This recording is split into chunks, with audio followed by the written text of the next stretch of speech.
Senator. Senator Budd. Thank you, Chairman. General, it's good to see you. Enjoyed the time last week in the office. Thanks for your comments in regards to the solemnness of this day.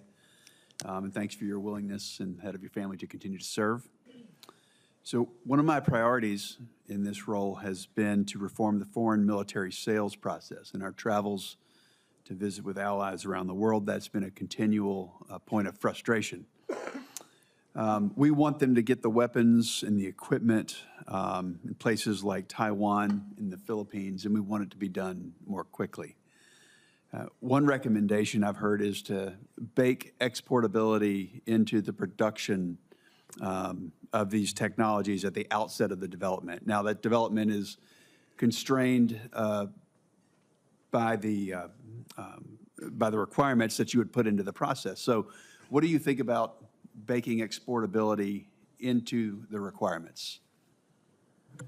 Senator, I just am not a foreign military sales specialist, but I will go to, I think, the commonality between the defense industrial base, what they produce, how they produce it, how quickly they produce it, and foreign military sales. I mean, the defense industrial base and the foreign military sales industrial base are essentially the same thing.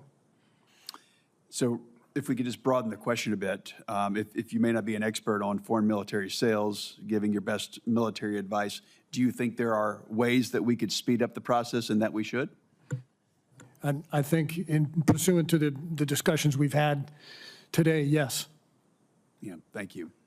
Let's talk about training. I know you have a history as an aviator and you're familiar with the limitations that the frontline units face, particularly with their training ranges, threat replication, OPSEC protocols, just to name a few. These limitations impact the training and readiness of the joint force for near-peer conflict. So if confirmed, how would you approach overcoming these challenges? Yeah.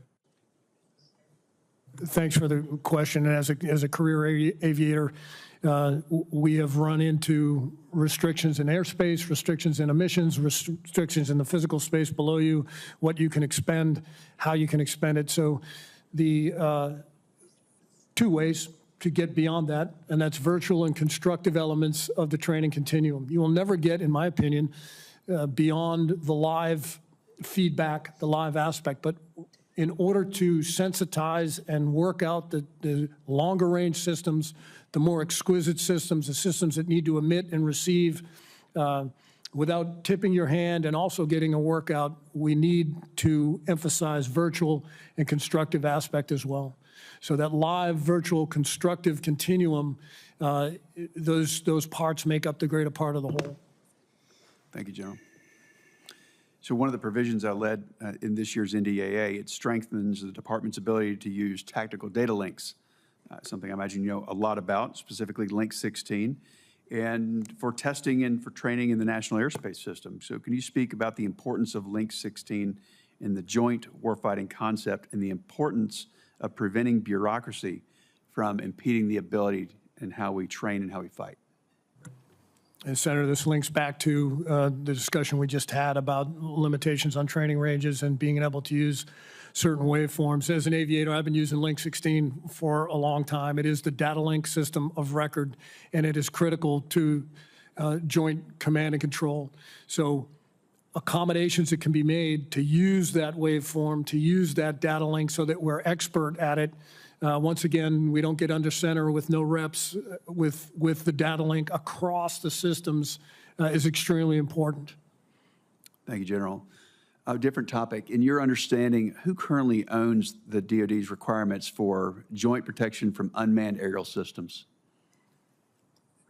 I'm sorry, could you repeat the joint? Yeah, unmanned aerial systems. So who in the department owns that, is in charge of it? Let me preface it just a little bit more.